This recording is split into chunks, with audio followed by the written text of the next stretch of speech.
mee gaafii takkaan si gaafadha. Maaliif viidiyoo sana hojjechuun barbaachise? Piraanki sana lammaffaa irratti okay piraanki ati nama yuutuubaraa maaliif hojjetta siin jechuun dandeenya. Obboleettii teetii wajjin maaliif hojjette? Namni biraa dhabameeti. Nama biraati wajjin hojjechuun hin danda'amu. Piraanki obboleettii teetii wajjin hojjette sana.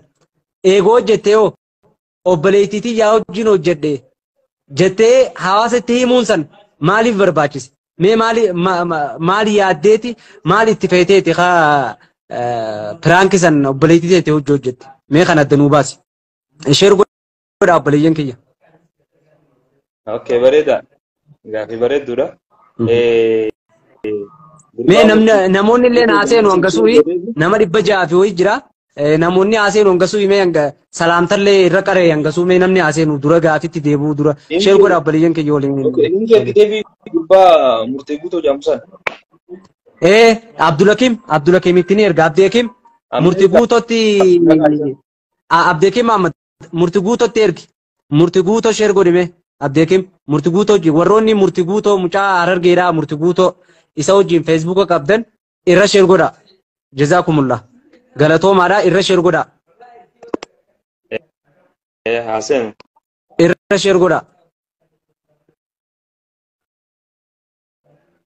saboo bararra namni bar wan baxaaniyaa fi waa hunda qabatee mana kee dura dhaabbatu malee homaan hafnee bar jarjarteeti piraanki jetteen waan biftee malee wallahi dhugan baanaa bar jaaffee namni Jaafar saahibni kee fuudhee maashaallah nama meeqaan naan jee keessaan barreesse aan amma Harargeen jiraanuu dhaqeetiin ganaa laaluu ta'a nama meeqaan hin jeeno san gubbaan amma namni koomentii jalatti anuu rabbi wajjin haa dhiisuun jee Rabbi hojii bulchuun jee jaaniifaa warri amma wanti jee hedduu jira beekte.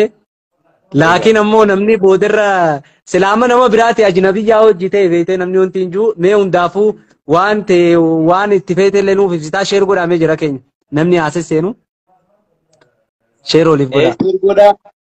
Warri haga amma osoo dubbii tana qofaan qabne arraba dhedheerachaa turtanis hundi qottaa jiran.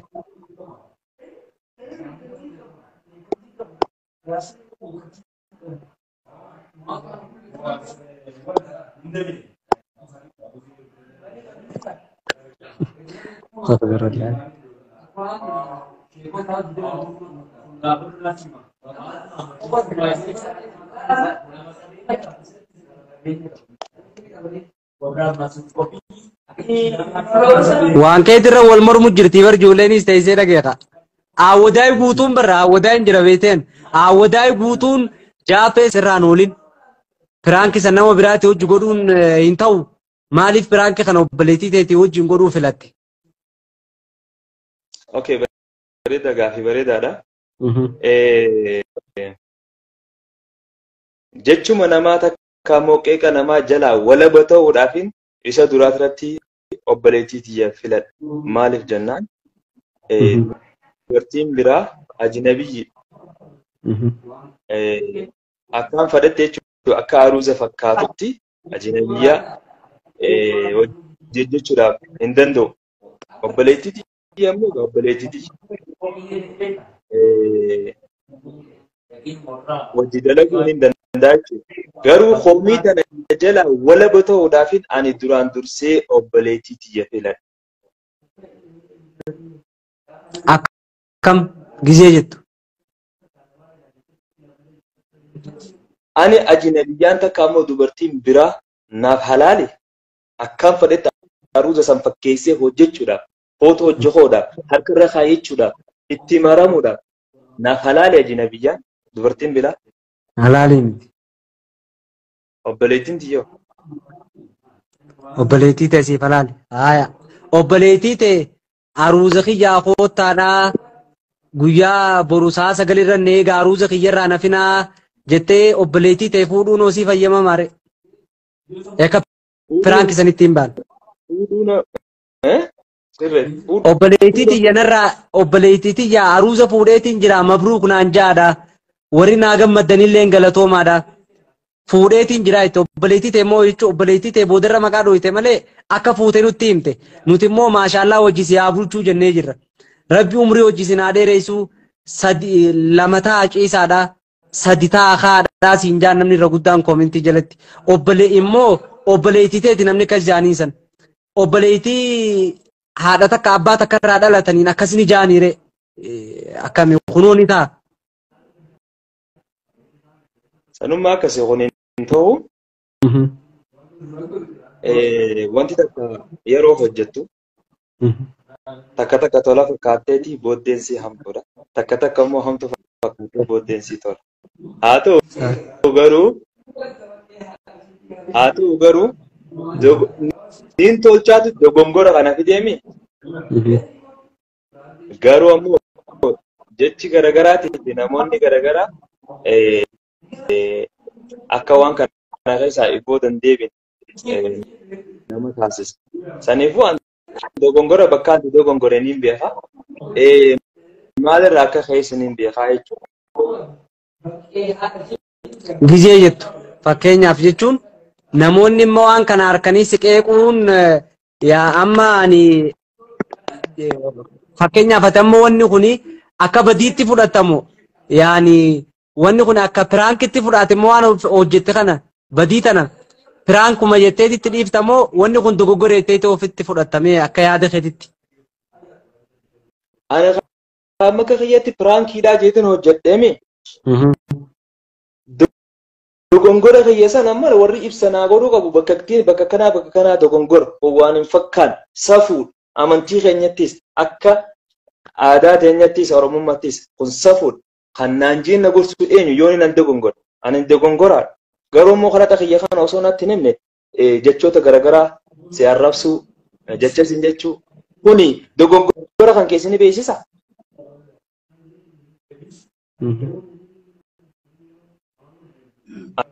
Ani haga amma piraankiidhaa jeetiin fudhadha. Garuu immoo dogongora hoggaa amma akkanatti hoggaan sirraa faa dhagahu namoota biraatiraas dhagahu obboleettii danda'e niin fuudhe jettee piraankii irratti hojjechuu hin qabduudha.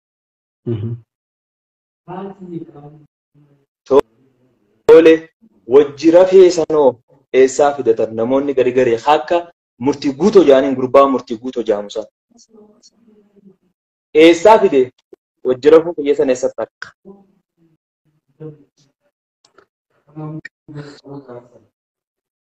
Wallahi sila ani akka kiyyatti immoo murtii guutoo sanii silaa sii fideetumaan wanna silaa gaafatuu ni barbaaddu gaafatta ammoo amma ati kan nama tokkotti hawaasni hundi sitti mufachaa jira nama 800 nu ilaalaa jira hawaasni hundi kagartee qeeqa jibbiinsaas haa ta'u qeeqa jaalalaatis haa ta'u hundi isaanii si qeeqaa jiru. Leennoo piraanka hojjechuu keetitti miti namni dubbii kana kaasaa jiru. Jaafeen akkamitti obboleettii isaatii irratti fuudheetiin jiraa jee piraanka hojjetaadha. Amma ka dubbii kaase akka yaada kiyyetti akka hubannoo kiyyetti. Jecha ammaa ta'etti sanillee waan kana fideenatti fakkaata. Jechuun amma reefuun tan obboleessi keetillee TikTok irratti illee guudhuuf wanna takka naa kaasee ture. Nama biraa takkallee finnee dhufne waan juunatti wanti akee. Yaani jechuun waan kana nama biraati hojii mokorteetti dadhabdeemu. Piraanki kana ajnabiyyaa biraa fiddeetti mokortee dadhabdee obboleettumatti yeroo wayyeettee fiddeemu akkam. Bakka biraa bakka wajjii wal qaqqabachuu footoo hojjetaa kana hin qabne ni jira. Piraankiin kun jechuun piraankii gosa biraati jechuudha. Sanganaadha. Sanii fi isii sanii fi obboleettii isaan lamaan kana dhiyaate. Garuu immoo bakka ruuzaa kanatti bakkaan akkaan fedhe footoo hojjechuu danda'u kanatti obboleettii yaa fudhatte jechuudha. Amma duba hawaasa kana maal jettereeti ma hawaasa kana mufachiiftee rifachiiftee hawaasni kun dhugaa dubbachuuf wanti kun Oromoo keessa yeroo takkaffaan na fakkaata piraankiin kun haaree Oromoodhaaf waan haaree fiddee waan haaree hawaasa fiddee kana gaa hawaasni waan haaree harkee amma anis fakkeenyaaf marruu shawufaanis gaafa jaartiin isaanii biyya alaa jiran fuudhuuf hin deema jaanii aruuza godhatanii numa agarsiisan. Garuu wanni san obboleettii osoo ta'ellee anamma fakkeenyaaf jaartiin tiyya biyya alaa jiraattee aruuza godhadheetiin jiraa jee irratti dalage obboleettii tiyya jee waatimma obboleettii tiyya ta'e ibsuun sammaa barbaachisiree boodarra eega daleeyite obboleettii ta'e wajjin piraanki ta'uus nutti himte piraanki jettee tumatti hin dhiiftu obboleettii tiyyaa jettee hawaasatti maa gabbaaf tare obboleettii tiyya wajjin waan kana hojjedhe li'annoo maaliif akkaataan ati itti hojjette wallahi aktara ajaa'ibaa maashaallah dandeettiillee itti qabda maashaallah garuu aruuza haflallee goone beetee akka haflallee miti akkaatuma aruuza sargii guddaa gooteeti beetee akkaataan ati itti dhiyeessitellee. Yaa ugaa kanaafuu wanni san maa obboleettii tiyyaa ja'anii ibsuun sanoo maa barbaachisiree jaaffee qabu. Dhugaa sanee bakka sana amma dubbiin ajandaa bakki irraa godhameeru naaf gala. Ani amma bakka sana akka keenyatti wanti hin jireef jechuudha. Namoota tokko warra naqeetu jira duraan jechuudha waan kana alatti isheen dhalaa takka wajjin dalagu viidiyoo jechuudha.